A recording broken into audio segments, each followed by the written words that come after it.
I like writing about people who are at the intersection of the arts and sciences. And I think there's no city better than Amsterdam, whether it's from Rembrandt to Hendrik Lorentz, of people who stand at the intersection of the arts and the sciences.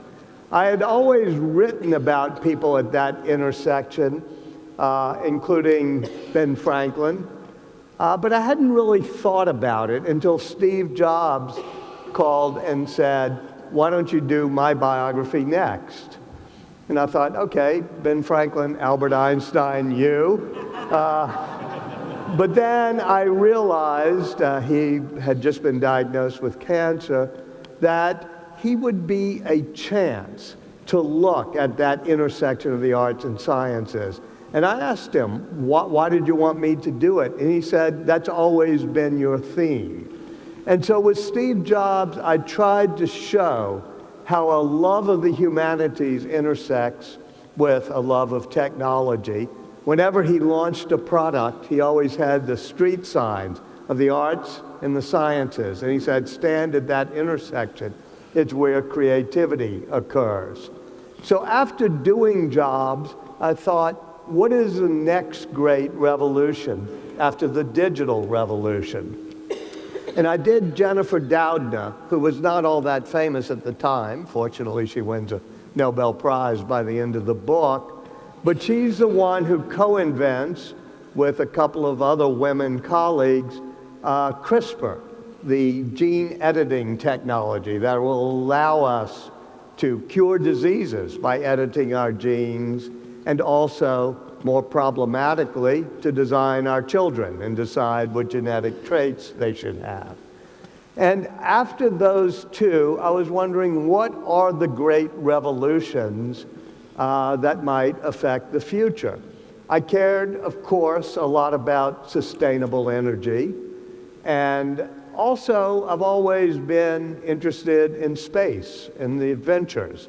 I'm part of that generation that can remember holding their breath when the countdown got to 10, 9, 8. And also, I was interested in artificial intelligence. So the obvious person to do was Elon Musk, who had reinvigorated the notion of space travel. America had sent astronauts to the moon 50 years before, but then quit, sort of gave up trying to explore space. The United States even was unable to get its own astronauts into orbit to the space station because it had grounded the space shuttle. So I was interested in somebody who was bringing us back into the era of space adventures.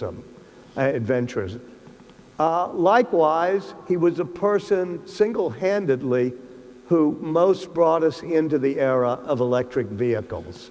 When Ford, General Motors, Peugeot, all the other auto companies in 2007 and 2008 gave up on electric vehicles, he was the one who pushed Tesla and ended up selling now more than 10 times more than all other EV makers combined.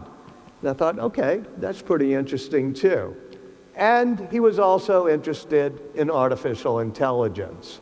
And so I talked to him on the phone and proposed that maybe I could write his biography. And I said, I've got two conditions, really. One is that I don't want to do this biography just based on 10 or 15 interviews. I want to just be by your side whenever I want for 2 years, morning, noon, and night, staying overnight in the factory or being with your family at dinners, every meeting, nothing off limits.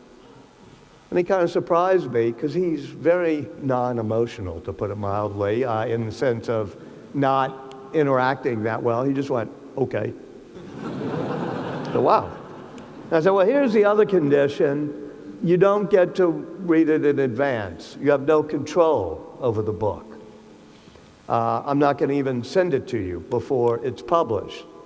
And he went, okay. So, well, that's odd. But I said, all right, well, okay, this sounds great. And I went I was with Kathy, my wife, there. We were with a few other friends. And after about the phone call, about 10 minutes later, people said, wait, what you're doing? I said, what happened? And he said, well, Elon Musk just tweeted out, Walter is writing my biography. So I realized, okay, I've gotten on this roller coaster.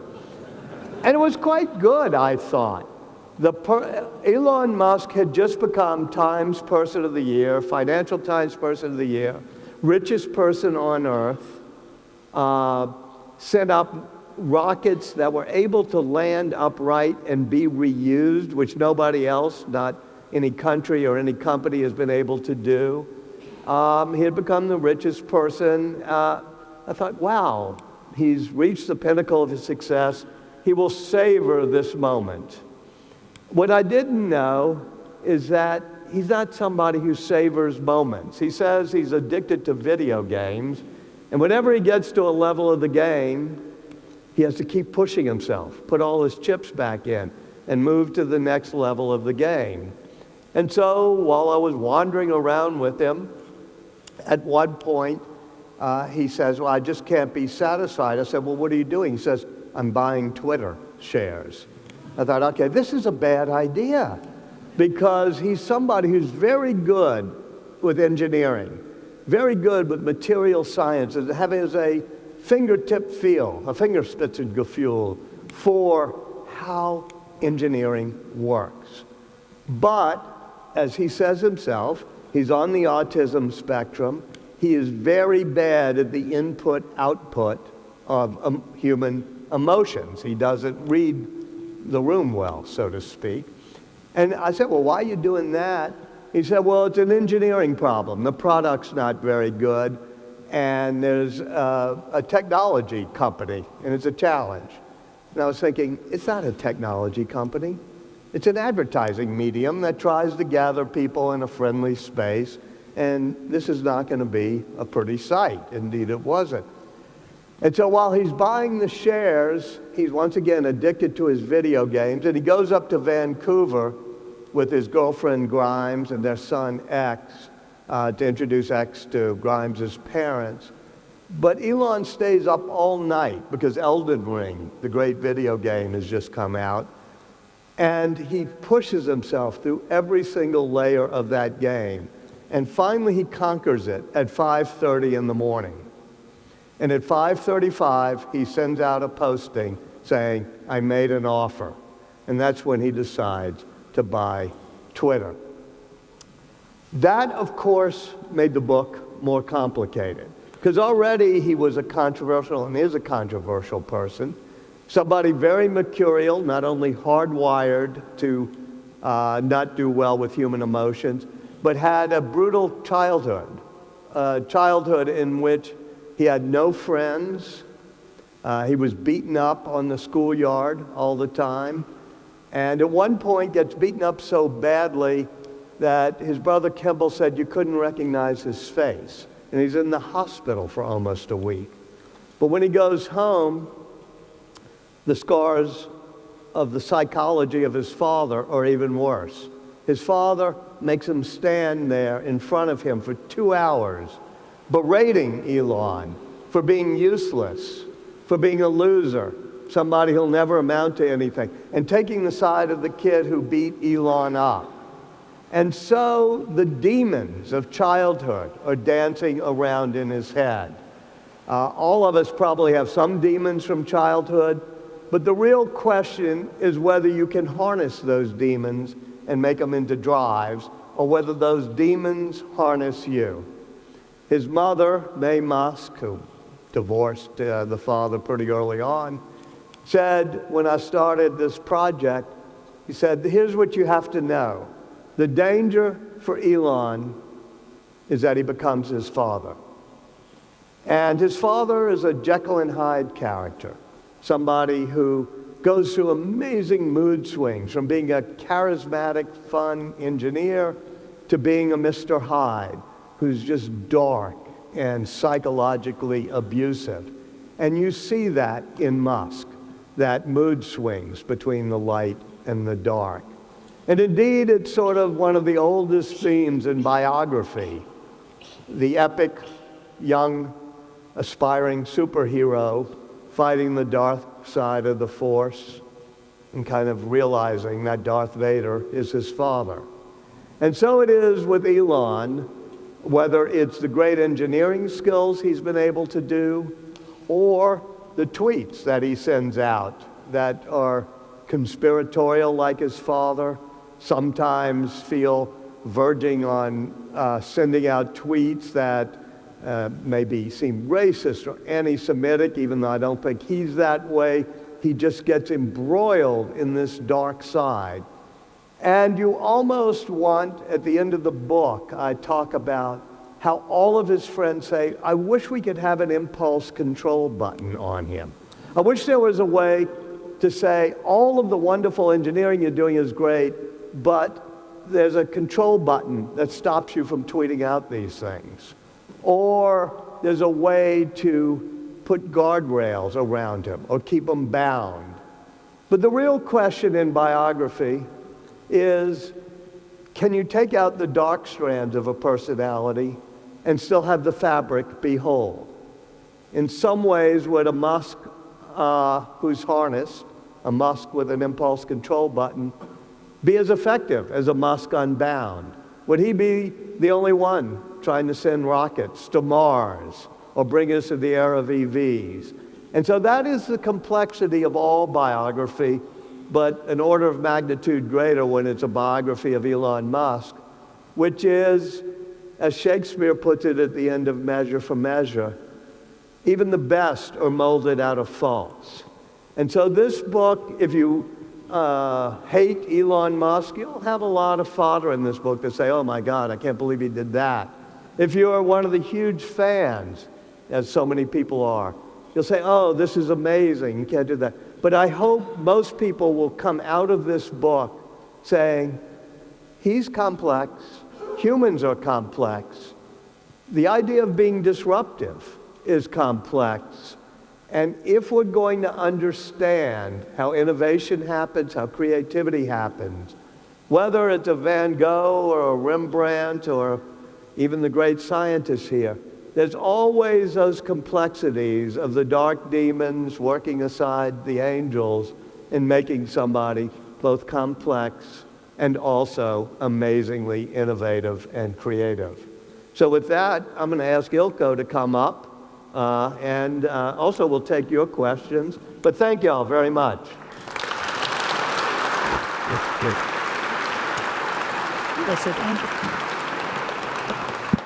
Bravo. Thank you for that introduction. You touched upon a lot of things that we'll talk about in the coming hour. And thanks for writing the book, which is a great book. Thank you. And I know I'm supposed to say that on occasions like this, but I mean it, and it's also very timely, obviously, given the influence that Elon Musk has with... Sometimes I feel it's a little too timely. Too timely. It's like, well, hey, calm down. I don't want to be this timely. It's too late now. Given the satellites, well, the episodes in Ukraine, and we'll talk about that, sure. But also given his ownership of the open sewer, usually Twitter, before now called X, we'll discuss that as well.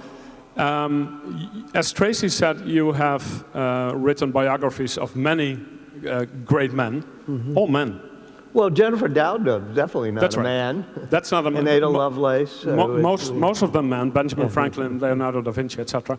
Was Elon Musk the most complex character? Oh, I would say by a factor of 10 at least.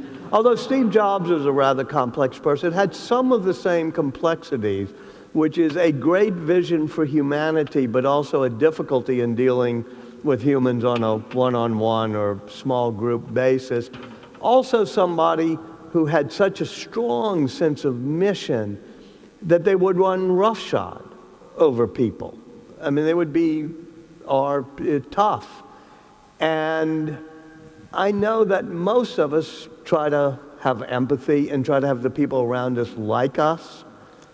And I remember both Steve Jobs and Musk saying to me, that's an impediment to great innovation, is if you care too much that people like you, you'll never be disruptive and get things done. And I remember when I was at CNN, I mean, I know you've been around there too. I cared a little bit too much that even, like Lou Dobbs or Larry King liked me, and I was not disruptive enough of a leader.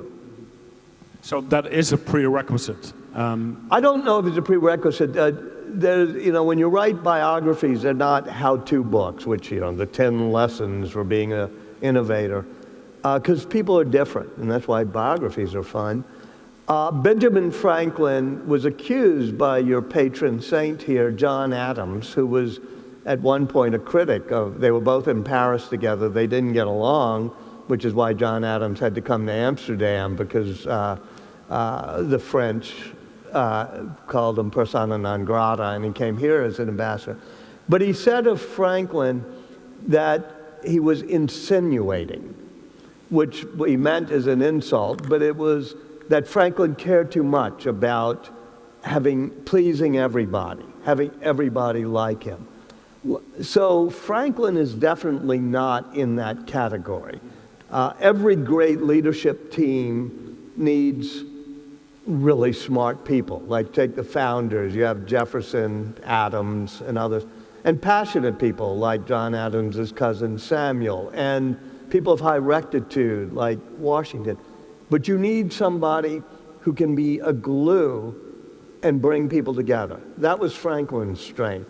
Likewise, Jennifer Doudna, whenever somebody would join one of her companies or her lab at Berkeley, she'd have everybody on the team meet the person and saying, does that person fit in? They both loved collegiality. Musk said at one point, collegiality is our enemy. We don't want people sitting around trying to please everybody. We want people who are going to be hardcore, all in. And the book is packed with examples of this and how he looks at collegiality. Just one more thing about the access you got. You said nothing would be off limits. Does that really mean that you could attend any meeting? I attended meetings that involved the next car Tesla is going to do. Not just a robo-taxi, but the $25,000 global car.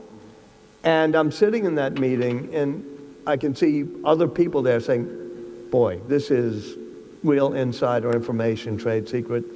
And somebody kind of looked at me and Musk said, okay, you can stay. And right as I was publishing the book, one of the lawyers called and said, did you sign an NDA? And I said, no, not a non-disclosure. In fact, the opposite. Everything is valid. So that's in the book, his decision to turn full self-driving into a human artificial intelligence learning system. So there are a lot of meetings that he just wanted to be transparent, and they're in the book. The only thing that I didn't put in near the end was not because he asked me, but Kathy and I talked about it. And it came from having done Steve Jobs, where some of his children are in the book, and some of Steve's opinions about his children, and that was painful. And I realized you have to balance with somebody who's young, somebody under the age of 18, a kid. How important is it for the reader to know this versus how painful will it be to an innocent kid? And so I checked with each of his teenage kids, one of whom transitioned from being Xavier, named after his favorite comic character in the X-Men, to being Jenna, his daughter. And I checked with Griffin, and he said, Kai and Damien don't want these particular stories in. So I left out a couple of stories that involved the kids, but didn't really tell you much about Elon. But those are the only things off limits. Okay, let's divide it a bit, and first we'll talk about his businesses and then his persona, and I know those two are intertwined, obviously, and we'll end with his political stance and his buying of Twitter, now X, 2 years ago. But his businesses, because his resume reads as a best of Silicon Valley, co-founded PayPal, is the head of Tesla, SpaceX, Starlink, the satellite company, Neuralink, that tests brain chips, an AI company, and also the Boring Company. It's called the Boring Company. They build tunnels. I guess that's dormant a bit. They're not doing a whole lot of tunnel Right. building, but it's still there. But Tesla and the other ones. I was in Las Vegas and saw the new one they're doing. Right. Yeah. But the big successes obviously are the other companies. Now, what is the unique trait that Musk has that helped shape these companies into what they are now? First of all, he was driven by a sense of mission. From that early childhood, as a kid being beaten up on the playground, he'd be in the corner of the bookstore reading sci-fi and reading the comics. And he developed 3 missions he said he wanted to do, which is bring us into the era of being multiplanetary, i.e. go to Mars. Second, sustainable energy. Third, from reading Isaac Asimov, robots that won't turn against us. So those become the sustaining missions of most of his companies. And I thought at first that was the pontification you might do on a podcast, like, I'm doing this to get humanity to Mars. But he would say it over and over again, late at night to himself, that, if we don't stay up tonight and get this engine fixed, we'll never get humanity to Mars, or we'll never get into the era of electric vehicles. So I think he has that superhero Captain Underpants quality of seeing himself on epic missions. The way he's trying to have as many companies as he has children. And so they keep increasing. Which is 10, right? 10 children, 8 companies, yes. Right. So he's not done yet. Yeah, he's not done yet. And I wonder, how could he do it? And I thought at first he multitasked, but that's not true. He instead focuses like an absolute laser on a certain detail in one of the companies. And he'll do that for an hour or two. And then his mind will totally flip to another detail in another company. Like he might be worried about a valve in the Raptor engine, and then worried about how a self-driving car will make a left turn in it where there's a bike lane, and then he'll be worried about whether or not lithium can be used, in the anode or cathode. And he said it was like Napoleon on the battlefield. If you're there in the details of the battlefield, swinging your sword, the rest of the battlefield will take care of itself. So he'll focus serially for an hour to a day on details at each one of these companies. And then he has people who run the other 99% of what's happening. And would you I keep looking at these flowers instead of you. It's a little... No, yeah, well, they're prettier than I, but I'll move my chair. We both know that's not true. Is he an optimist? I was wondering this while reading the book. He's an optimist on one hand because he thinks he can change, anything basically is possible. Yeah. He seems like a pessimist because he also believes that the human species are gonna be gone soon. He's apocalyptic, which means at any given moment. That sounds like a pessimist to me. Yeah, at any given moment, he will say, if this doesn't happen, Starlink will go bankrupt. If we don't stack Starship, humanity will never get to Mars.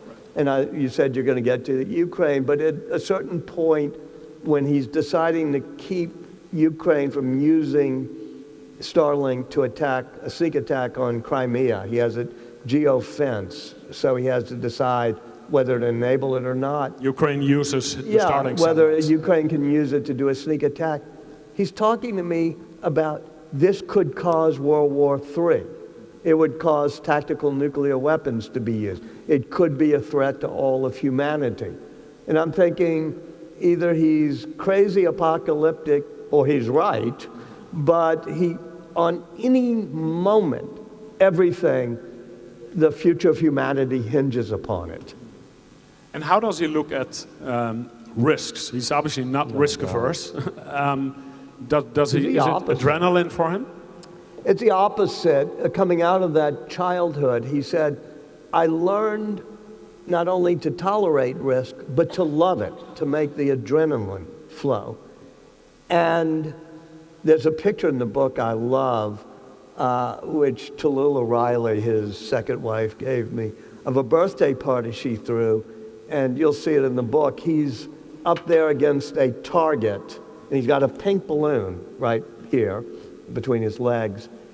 and there is a knife thrower who's going to try to pop the balloon, and the knife thrower is blindfolded. Now, there is no upside to this risk, taking this risk. And if you think about it, and yes. probably you don't want to think about it, there is a downside to taking that risk. But Peter Thiel, who co-founded PayPal with him and then ousted him from PayPal, said most innovators are able to calculate risk and they're willing to take it. Musk loves risk, and he loves risk for its own sake. And when I Without calculating. Yeah, he has a good intuitive feel, but when he's in the control room and they're launching Starship and they're saying, okay, a couple of problems with the heat shields on these two engines. I saw him at one point just think for like at T-minus 14 seconds. He goes like this, and they abort it. But 4 days later, they're doing it, and they're giving them, the hundreds of data points of what each valve and engine and the pressure and all. And they say, there's a little problem with the pressure here. And he goes, do it. And he takes a risk. And then gets up, there's the first test, he gets up for 3 minutes and then explodes. But he says, we've learned something. We took a risk.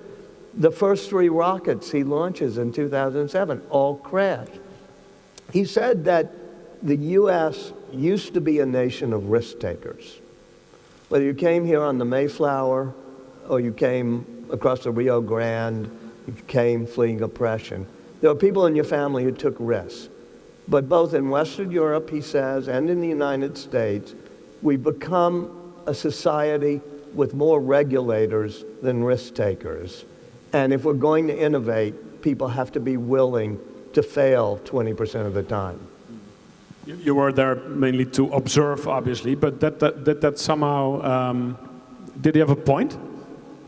He definitely has a point. If you watch Boeing, I hope nobody here is from Boeing, and NASA, about 7 years ago, NASA had a contract and Boeing had a contract to get U.S. astronauts to the space station, which, believe it or not, the U.S. couldn't do anymore because it had grounded the shuttle. And also SpaceX got a contract. Boeing is so risk averse that in all of this time, they've yet to do a test flight. Whereas Musk has done 33 missions to the space station and back and landed the rockets upright and is able to reuse them. So, now, there are a lot of times you don't want to take risks, and I think he takes too many. But it is true that whether it's the Starlink satellites or the electric vehicles or the rocket ships, and I could give more, Neuralink, there's no other company doing it. And it's partly because he has failed more often than most companies, but then eventually the rockets get to orbit and the EVs come off the assembly line. It does take a long time, these failed launchings and go on and on. And at the same time, what he does seem to lack is an attention span, right? Or it's really short. At least that's the impression I get from reading the book. So how do the two of them match? Yeah. I'm sorry, it's intense and short. Yeah. But you need patience in order to keep this process going and eventually go to Mars. He has persistence. In 2008, the third Falcon launch, that was his first rocket, blows up. At the same time, Tesla has run out of money because it's costing too much to make the cars and they aren't coming off the assembly line. So both companies have totally run out of money. And he had only budgeted 3 rocket launches. And he says, he gets his brother Kimball to sell his Apple stock. He borrows money. It's in the middle of the financial meltdown. And he says, come hell or high water, I'm going to do a 4th launch attempt. And the rocket that they're going to use for the 4th attempt, it crumbles a bit on the way to the island where they're doing it. And he says, you have 14 days to knock out the dents, but we only have 14 days in which I can pay your salary. We're going to launch. And at the same time, Tesla has run totally out of money. And yet he's persistent. And that 4th rocket makes it into orbit. And at the end of 2008, what is now Chrysler Elantra, decides to make a deal with Tesla, and he survives.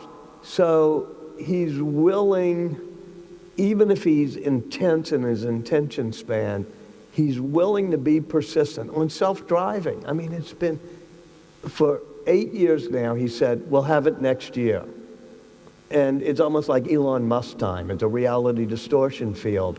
But he keeps pushing on, and eventually he's going to have a self-driving car. I was going to ask you about that. Is there for these companies, he always needs a next goal, right? Or a next thing to accomplish. So apparently with Tesla, it's a perfectly self-driving car.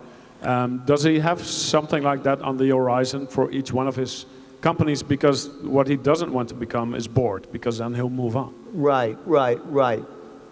Yes. You know, it's clear what the final mission is. A human expedition to Mars, a self-driving robo-taxi, he calls it, meaning a car with no steering wheel, because it'll self-drive, implanting chips in the human brain so it can communicate with robots, and likewise building not just artificial intelligence, that's large language model, predictive chat-body things, but things that can operate in the real world. Robots that can be on a factory floor or on Mars, or cars that'll self-drive. All this in one career. All this in one career. Yeah, and those are the big missions, and none of them came from a business model.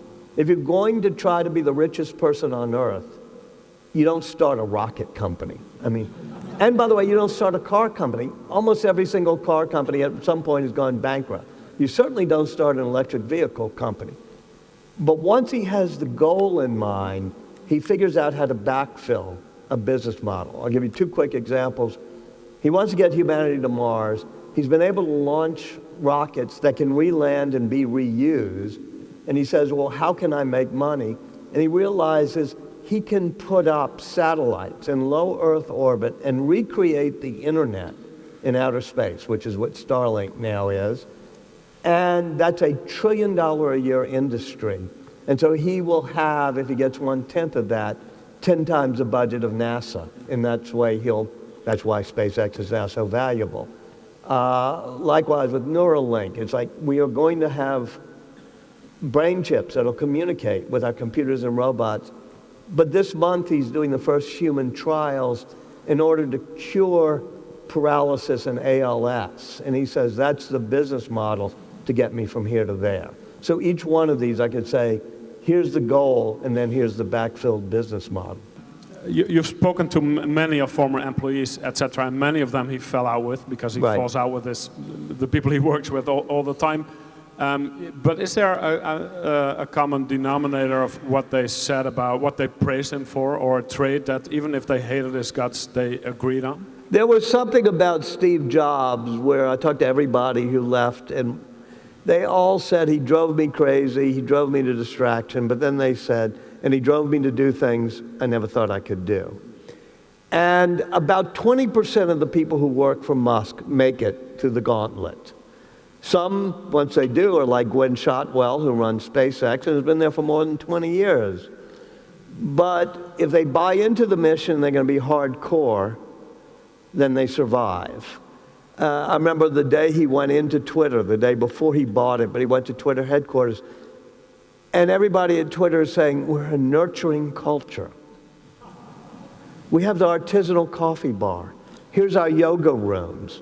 We have quiet spaces for people having, needing to gather their thoughts. And we value psychological safety. And Musk looked at me and he cackled. He said, psychological safety, that's our enemy. We want people to feel an urgent intensity at all times. We want them to be all in, to be able to work 24/7 when they need to be. And if you're going to buy into that, you've got to do it. I'll tell you a quick story about one of the guys in my book who finally just couldn't take it any longer. And it was a late Friday night at a Starbase in the south of Texas where he's launching, has a launch pad to try to do Starship. And it was about a year ago, And he gets there on the launch pad after we're working on the factory line, and I suddenly see demon mode coming on. He's getting angry. And it's because there are only 4 people working on the launch pad. And there's this nice, tall, genial southern guy named Andy Krabs who's in charge of the launch pad, and Musk unloads on him for an hour, just like Musk's father used to do to him. He's just saying, we're never going to get to Mars because you're a failure. You don't have enough people working. And he orders up what he calls a surge, which he does many times in the book, which he says, tomorrow night, I want 200 people on this launch pad working. Now, this is a tiny town in South Texas. They have to charter planes to bring people from Cape Canaveral in Los Angeles to get the surge, to stack Starship, even though there's no launch plan. He feels he needs that fierce intensity. So Andy kind of survives that, but at a certain point decides, no, I can't take it. And he quits. Tell the story in the book. I have him explaining why. A few weeks ago, I'm in Los Angeles. I'm doing the book talk, signing at the end like I will be tonight. I see this tall, nice, geeky guy walking up. I say, Krebs, what you doing? He said, well, I quit SpaceX. I came back here to Los Angeles, and I was burned out, but now I'm bored, and I realize I'd rather be burned out than bored. I've called Elon, and I'm going back because I can't miss being part of the mission. So some people do that, and some people aren't going to survive it. Because let's talk about his persona, which is, well, we already spoke about that a little bit, his personality, his youth. Because it really shaped him. And you mentioned it in the introduction. I guess the short version would be bullied in school, but also systematically by his father, which caused some form of post-traumatic stress and a desire to prove himself later in life. Yeah. It's cliche a sense, but that seems to be the case. What's the longer version of that? He does not want to be like his father, but he becomes like him?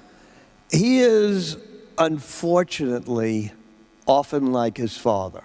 He'll go into the Mr. Hyde mode. He'll embrace the weird conspiracy theories that he sees online.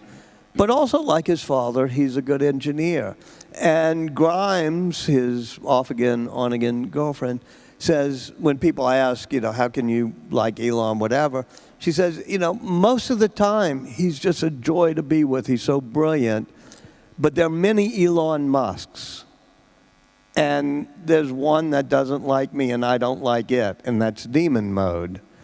And that is the theme of his life, and the theme of the book is, to what extent is that essential? Or could you, if you were Jennifer Doudna, edit the DNA and take that trait out as if it were a sickle cell or something that could be just removed from the fabric? Does he realize that he has become more like his father than he wanted to be? Did you tell him so? I certainly asked him about it. When he would do these paranoid conspiracy tweets, he doesn't speak to his father, and his father doesn't even have his email. And for better or worse, I talk to his father quite a bit. I mean, he calls. I've interviewed him, but he stays in touch. But he never speaks, Elon won't speak to him, nor will Kimball. They haven't spoken in years, right? Or about 4 years. They tried to reconcile, and then his father has a child by his stepdaughter, Elon's stepsister. And if you want to know where Elon's pedophile tweets come from, it's that dark place. So Elon has not spoken to him since then.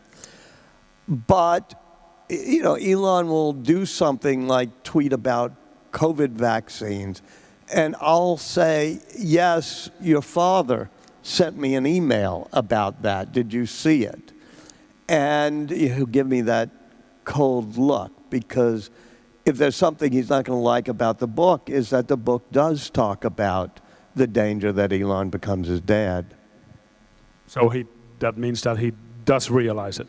He is not he's not that self-aware, except for in flashes. Elon he'll start cackling and realize that he's either been ridiculous or been like his father.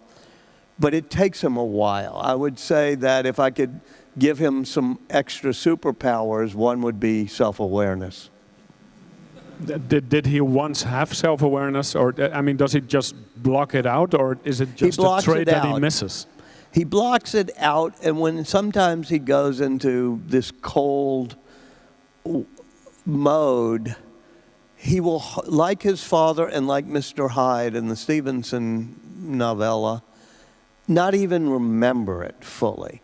There's a scene in the book where he just goes ballistic at a poor young guy named Lucas Hughes, who is the financial person in charge of the cost of the Raptor engine, which is being built. And Musk has what he calls an idiot index, which means how much do the component materials of something cost versus how much does the final product cost. So in other words, if the final product is 10 times more expensive than the stainless steel or Inconel or whatever is in it, then you're an idiot. You should be able to get it so it's less than that, only 5 times that, which is why his rocket engines cost 1/10 what Boeing's do. So he has Lucas there it's just him and Lucas and Gwen Shotwell and me. I'm sitting there in the corner. And he asks Lucas about some of the components and why they're costing so much. And Lucas does not know some of the answers. He says, well, what is the idiot index of these parts? And Lucas says, I'm going to look it up. And Bus just, for 40 minutes it seemed, was just telling him he was useless and that you're going to be fired if you don't get it right. The next day, they have another meeting, and this time Lucas is totally focused, gets everything right, and Musk then starts calling on him in future meetings. And at one point, I said to Lucas, how'd you make it through? He said, well, I trained as a gymnast, and I had to keep focused because I knew I couldn't be distracted by his anger. I said, well, did he ever talk to you about it? He said, no, and so did Milan Kundera, the person doing self-driving, who also had this happen.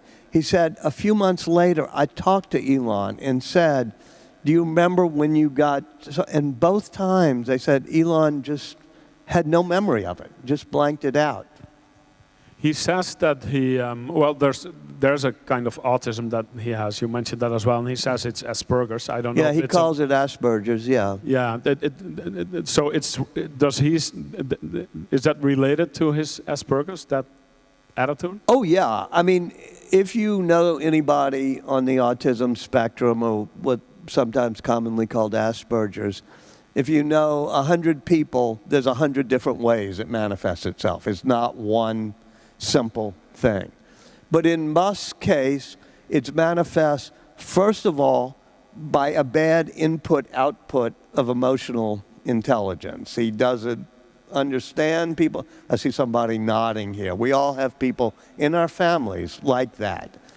And to just not pick on you, but one of the interesting things about this book, there's so much in it that deals with that question, is so many people come up to me afterwards and say, my kid or my daughter, my son, and even people have interviewed me. I can say Andrew Yang, who ran for president, has a podcast, and he said it on the podcast. He said, I have a son that way. I won't say the name because I'm not sure he's public, but an anchor on American TV that I'm often on. After I was on the show, he said, I have a son with Asperger's. And he says, and when we go to the Red Sox game, I have to talk to him all the time. I have to always have my arm next to him. And I say, when the popcorn guy comes around, I say, look him in the eye, Joey, and say thank you. And when somebody asks a question and my son starts saying inappropriate things, I have to guide him through it. And he said the difference between Elon is he never had the father with the arm on his shoulder guiding him through this. And what does make him, because so he doesn't recognize social signals or emotion of others, other people being unhappy. but sometimes he does get emotional himself. So not just angry, but also sometimes emotional. What kind of things do make him emotional? A couple of things. He get very emotional about his mission, especially when he thinks somebody's screwing it up. But he gets very emotional about his children. And he obviously, well, I shouldn't say obviously, but as you might guess, he has complex relationships with his 10 surviving children. 3 mothers, I believe. Right. One child died in infancy. And when Jenna transitions, he gets his head around that, but she becomes deeply left progressive, anti-capitalist, and won't have anything to do with him because he's a billionaire. And she thinks, wealth is theft, and changes her last name. And he still gets teary-eyed. And I was talking to somebody close to him very recently. He said the most painful thing in his life, other than the death of his first child, is losing Jenna, that they don't have a relationship anymore. He has a son, Isaacson, who is autistic in a strong autistic way, meaning usually has a minder with him. And Elon is so intensely connected to him and close. Always has Isaacson one. I remember at one point, they're at the design studio, and they're looking at the models of pickup trucks, like the F-150. And Saxon blurts out, "Dad, why doesn't the future look like the future?" And Elon thought that was the wisest thing out of Saxon. And he changes the design of the pickup truck to become the Cybertruck, to become edgy and futuristic. He almost always has one of his kids around him. And with X, the 3-year-old, as you've probably seen in pictures, he met with Rishi Sunak and there's X, with him. He did the F1 racetrack, and there's X. He just emotionally needs to have that kid with him. He doesn't. The book also mentions that he's not very physical with him. The kid is often with him, but there's a bonding that is not a hovering, not a hugging bondness. And both his father, who was emotionally abusive, and his mother, May, who's a wonderful person but had 3 jobs when they were growing up, and just let him free range, all the kids. I mean, they just wandered all over, did what they wanted. And she was not an emotionally hugging, hovering parent like some of us are in our day and generation. And I remember there's a picture that's the very last page of the book when Starship is launched the first time last April. And gets up, but then crashes after reaching space. Afterwards, we're all sitting behind the SpaceX sort of factories with 3 boosters being silhouetted, believe it or not, by a full moon. I mean, it's almost too cinematic. And he's there with his mother, Grimes, and X. And X is playing in a fire pit. And I'm watching May, and she says, and I'm getting like, all right, I got to grab this kid. He's putting things into the fire and stuff. And Elon says something like, when I was a kid, people said, don't play with matches. So I went behind a tree with a box of matches and played with them. And May said something like, yes, each generation of risk takers training the next. So he's not a hovering physical father. I remember once, I'm sorry to go on about this, but he had just done the surge on the Starship stacking, and then he's on solar roofs, and it's midnight. We have to climb to the top of a tract house roof in Texas, where he's making them work all night to do a solar roof. And there's cables and moving equipment and lights, and I'm trying to balance on this roof, and Musk is being hardcore about the people who aren't doing it fast enough. And there's X. He's only 2 at the time. And he's playing, and this heavy equipment is moving around. He's playing with the cables. And I'm just having to restrain myself And when I saw X a few weeks ago, he was with Musk, he had a big scar.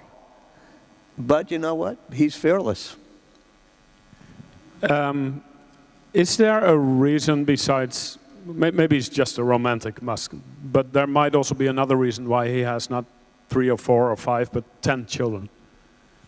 He believes philosophically and emotionally that among the threats to humanity, and I know everyone's going to say he's nuts, but he is nuts, is the declining birth rate. From China In the West, to Japan, well, China, Japan, Asia, Europe, the US. The European birth rate is lower than the, meaning population is declining, or is not enough to, it's got to be 2 point something, and it's lower. Same in the US, same in China, which is going to go from 1.4 billion people to 700 million people. It's not something I wake up at night worrying about, but he is on this mission that people should have more children because human consciousness is precious. And like 3 of his children are with Siobhan Zillis, who runs Neuralink, and they're in vitro, they're IVF. It's not as if these are romantic, but he wanted her to have children. She's not married, and she asked him to be the sperm donor. Even Tosca, his sister, who's never married, he said, I will pay for all of your IVF and, fertility, as now she has kids. And that's just a philosophical mission he is on. You mentioned X. What is it with X? In 1999, he started a company, X.com. He named one of his 10 children X. SpaceX. Obviously, he changed Twitter into X. What is it with X? Well, he loved the X-Men comics, and he says, as a kid, that X is the mystery. It's the unknown. It's when you first learn math. It's a hunt. It's an adventure to understand what X is. And he was furious when Peter Thiel ousts him for what then X.com and names it PayPal. And he said it was supposed to be larger than some sweet little PayPal. It wasn't just supposed to be a way to transfer money.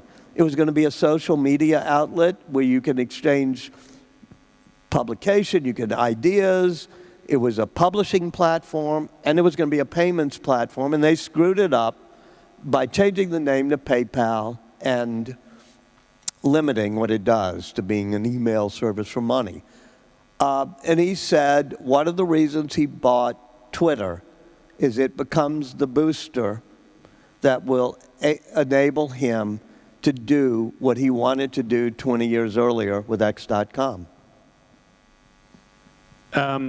2 years ago, he bought Twitter, I think, in 21. And obviously, you mentioned his spreading of some conspiracy theories, etc. I think traditionally, Silicon Valley hotshots are often libertarian-leaning, right? They don't want government involvement. But he moved towards more conservatism, even though he was a Democrat before.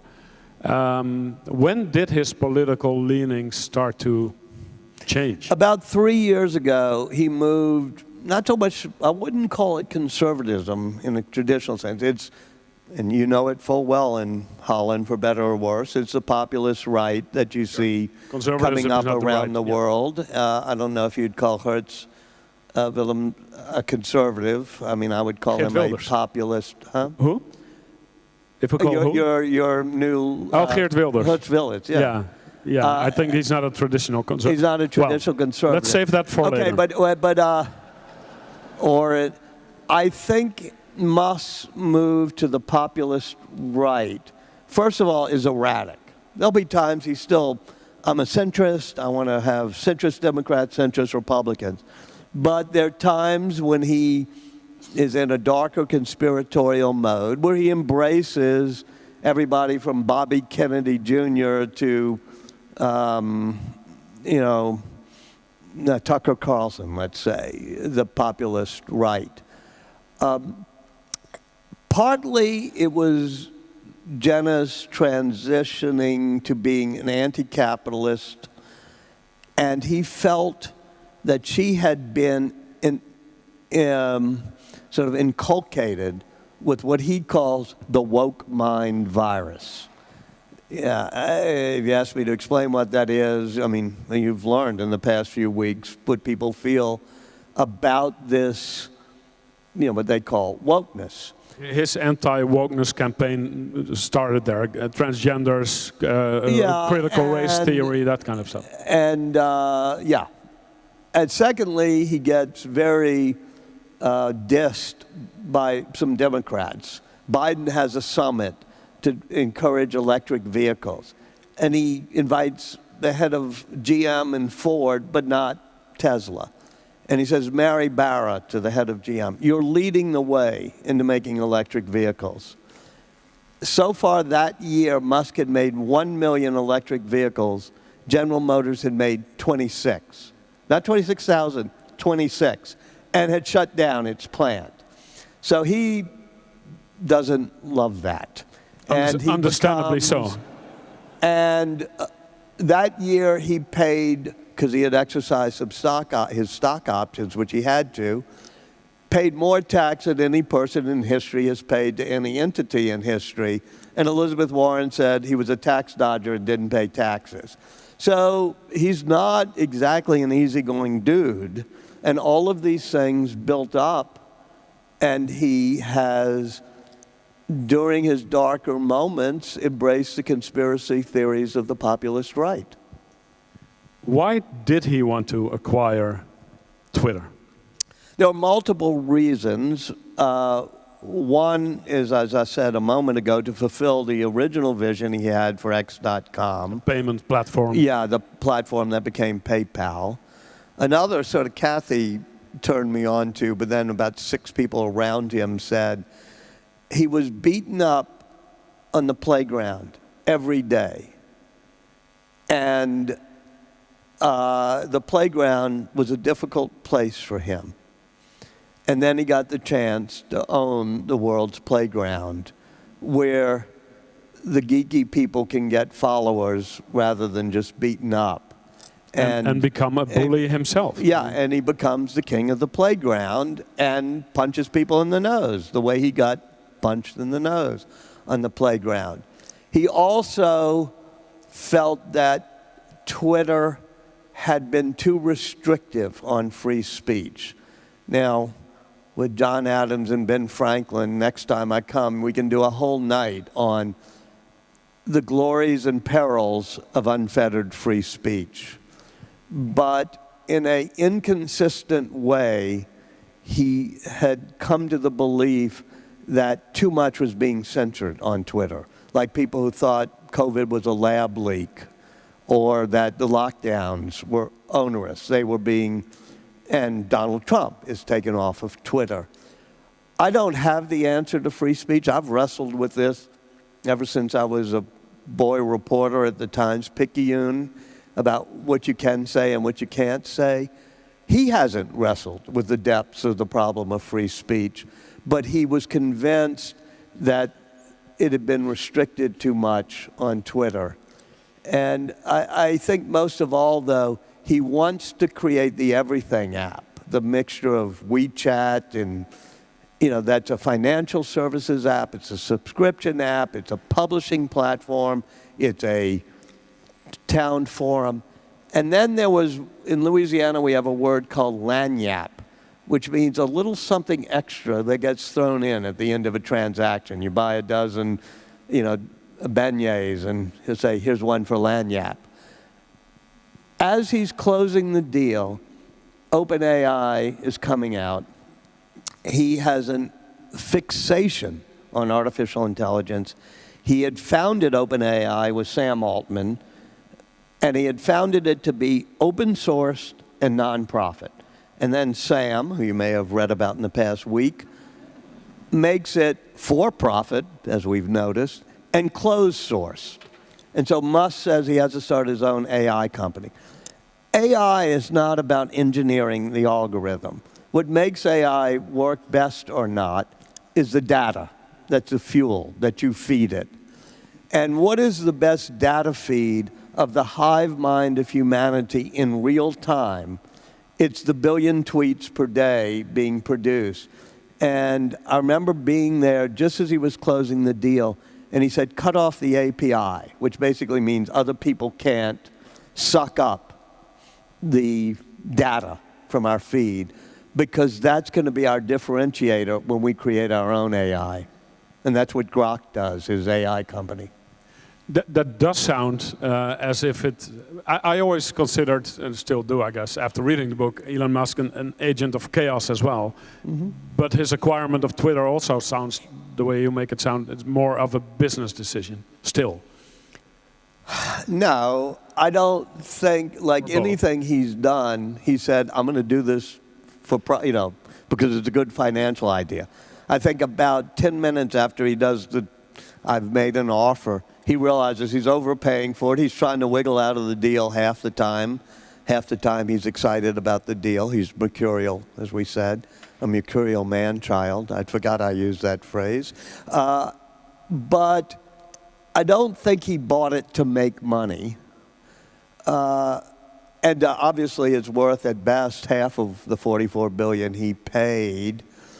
It will be interesting because despite the toxicity that now exists on Twitter, especially in the past few weeks, it's growing in leaps and bounds in users and in subscribers and in people who pay for things on it. And it now has full motion video. It now has live streaming. And it's now also a toxic mess. So like everything, it's a rocket that half makes it into orbit but leaves rubble in the wake. So it will survive. I just don't think it's the best use of his time. And his own tweets, you mentioned, so he gets, he's fighting with someone over Twitter and he calls him a pedo. Well, the story's a bit more complicated, but it came out of nowhere and he was... Yeah, pedophile, yeah. A pedophile, yeah, and he was sued for that. Obviously, perhaps his most notorious tweet was saying that he would take Tesla off the stock market. The shares immediately went down. Does he realize, I mean, can he just not help himself, or does he not realize he knows what's going to happen, but he has to push that button? I mean, we all recognize it up to a point, but... It's an addiction. It's like pushing the button. At one point, his closest friend, Antonio Gracias, they're traveling, and it's right after this 2018 period where he tweets about pedophiles, he tweets about taking Tesla private. Actually, it's a little bit further after that, but Antonio... It was a bad year, 2018. Yeah, but Antonio says to him at one point at night, they're in a hotel, he says, I'm going to take your phone and I'm going to lock it in the safe with my own, with a code you can't see, so you won't get up in the middle of the night and tweet. At 3 in the morning, he calls hotel security, has them come up, and opens the safe. He can't, I mean, it's this addiction to being a flamethrower like that. And at the end of the book, Antonio is telling the story. We're all talking around. He's launched up Starship, and as I said, got to space, but explodes. And the question at the end of the book is, if you put an impulse control button like you want on him so he can't tweet that way, would a Musk with an impulse control button be Musk? Would he be the one launching a rocket into space where Boeing hasn't done a test shot? And sometimes, as I said earlier, like Shakespeare says, we're molded out of faults.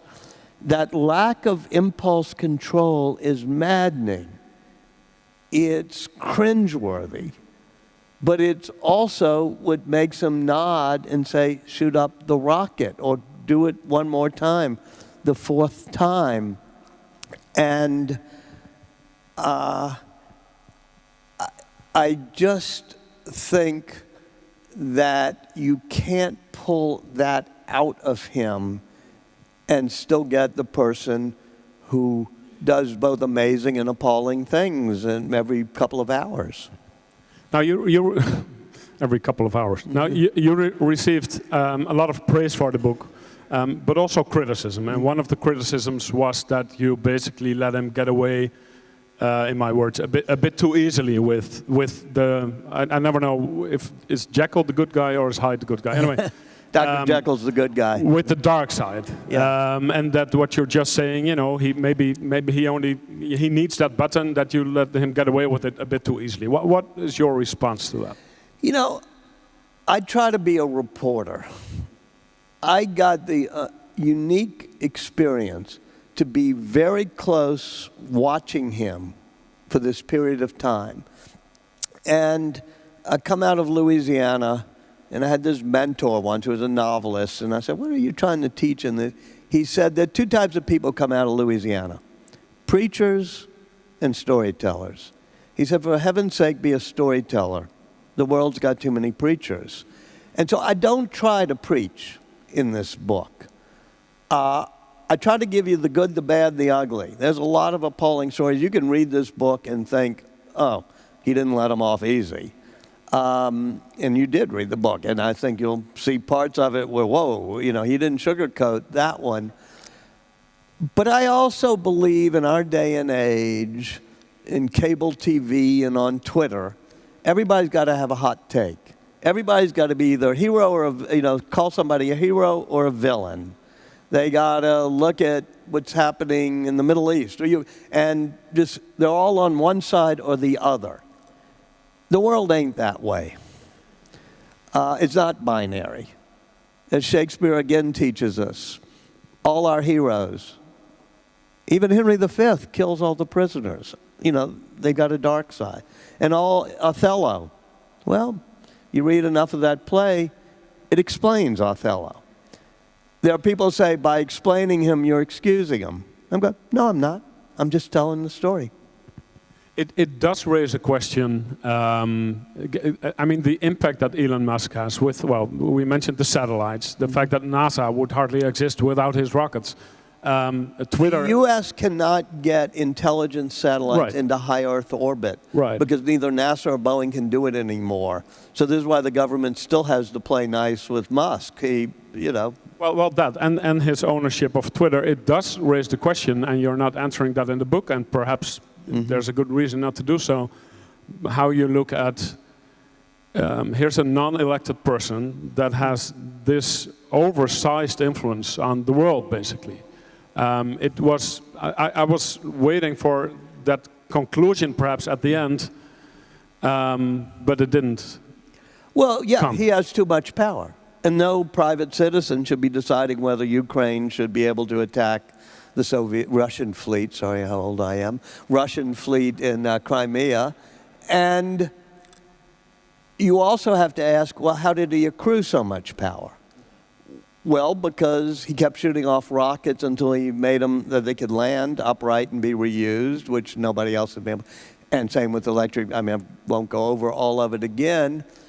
Even on electric vehicles and charging, the government in the United States decided to have a standard for electric vehicle chargers and subsidize them and decides to do it.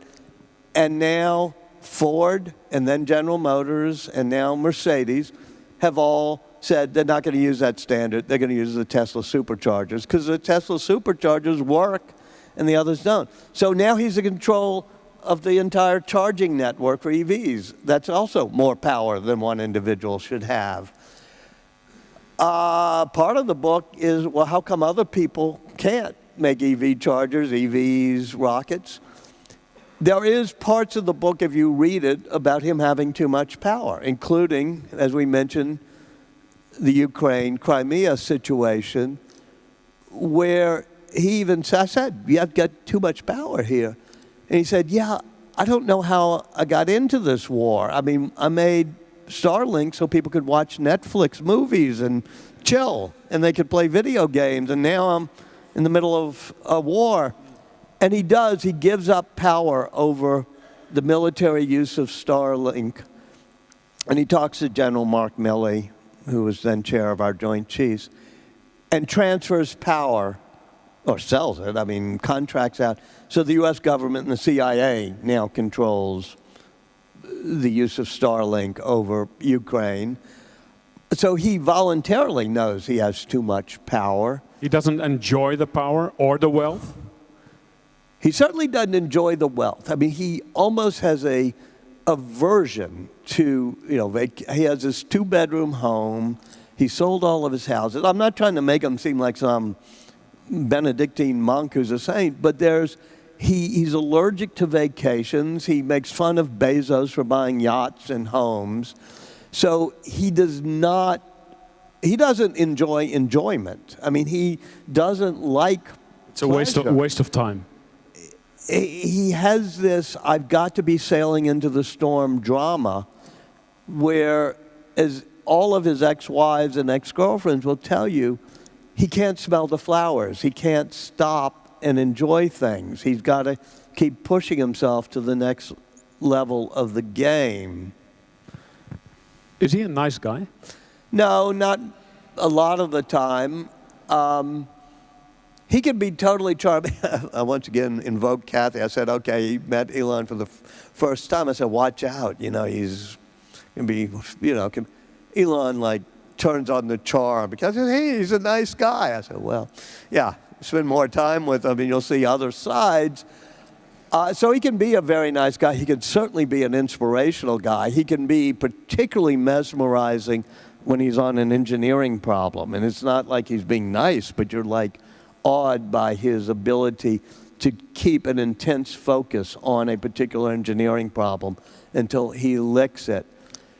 But he does not, Kimball, his brother, says, I'm the one who got the empathy gene.